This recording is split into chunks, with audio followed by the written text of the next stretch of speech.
Qu'est-ce que la DICA? DICAA signifie Déclaration d'intention de cessation d'activité agricole.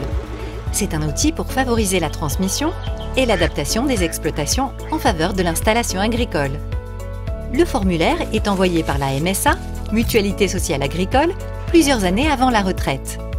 Il est aussi librement accessible en ligne ou auprès de votre chambre d'agriculture.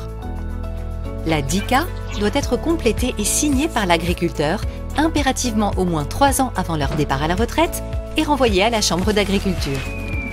Ce document est obligatoire, mais les informations complétées ne sont pas engageantes. Pourquoi la renvoyer à la chambre d'agriculture? La chambre d'agriculture est réceptrice de la DICA dans sa mission de service public pour la DDTM, Direction départementale des territoires et de la mer. Elle dispose ainsi de données statistiques en termes de transmission d'exploitation. Elle évalue aussi les besoins des cédants pour mettre en place des accompagnements et des actions en faveur du renouvellement des générations. Mais à quoi ça sert? À informer sur sa situation à l'instant T, même si elle est amenée à évoluer. À vous proposer un accompagnement pour trouver un repreneur. À pouvoir faire la demande pour poursuivre son activité tout en percevant sa retraite. À bénéficier d'un accompagnement pour la transmission et d'aides éventuelles. Mode d'emploi. Il suffit de quelques minutes pour la remplir. Pour cela, vous avez besoin de vos coordonnées, numéro de SIRET ou package, numéro MSA, quelques caractéristiques de l'exploitation et de votre intention de cessation d'activité. Et c'est sans engagement. Mais certaines idées reçues ont la peau dure.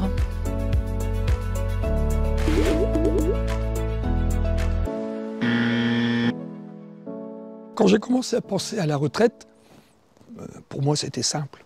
J'avais des repreneurs. Pourquoi m'embêter avec des dispositifs de DICA, de répertoire à l'installation? J'ai besoin de personne, j'ai des repreneurs. Pour moi, ils sont identifiés, ce sont mes enfants. Et pourtant, ça ne s'est pas passé comme ça devait se passer. Ça va se faire en 2 étapes. Installer d'abord une de mes filles, et puis d'ici 2 ans, installer la deuxième. Comme quoi, on ne maîtrise pas tout dans une session, et ça peut des fois ne pas se passer comme on avait prévu. Donc, pour moi, la DICA, c'est un point de départ dans cette réflexion au départ en retraite. C'est important de remplir cette DICA. On n'écrit rien dans le marbre. On se dit, je pense arrêter à telle date, et à l'heure d'aujourd'hui, je pense avoir un repreneur.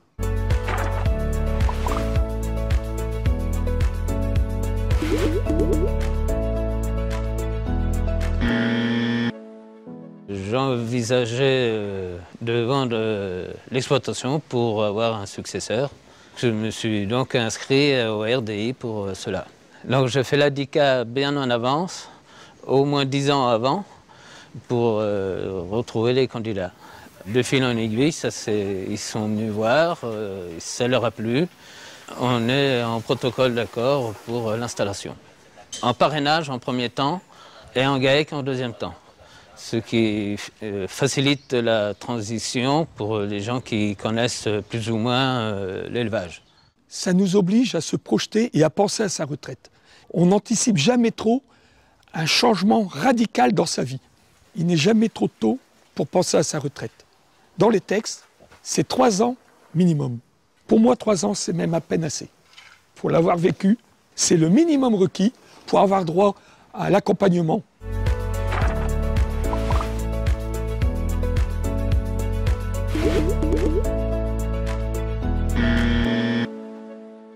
Je n'ai pas du tout eu la sensation d'être mis à la porte quand j'ai signé. C'était simplement pour engager un processus. Mais après, je suis resté maître du choix de mon repreneur et de la date de sortie. C'est vrai que c'est toujours difficile de prendre cette décision, de dire on va arrêter 30 ou 40 ans de travail. Mais aussi, si on veut continuer de voir notre projet perdurer, il faut y penser avant qu'il soit trop tard. Moi, je voudrais insister sur le fait qu'une DICA, c'est une déclaration d'intention. Ce n'est pas une obligation. La personne qui ne veut pas arrêter de travailler, elle peut continuer. Ce n'est pas parce qu'on a mis une date d'arrêt d'activité éventuelle qu'on doit s'y tenir.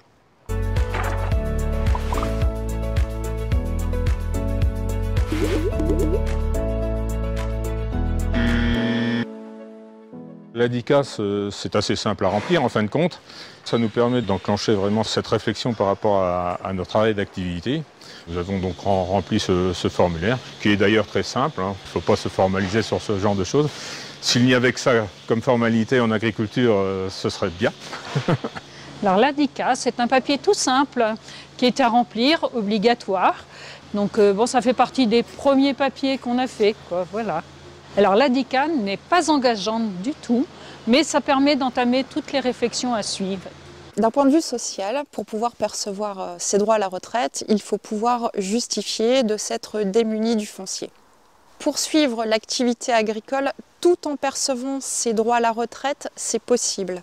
Par exemple, lorsqu'on rencontre un litige avec un propriétaire en ce qui concerne le foncier. Pour cela, il faut formuler une demande de dérogation temporaire auprès de la DDTM, c'est la Direction départementale des territoires et de la mer.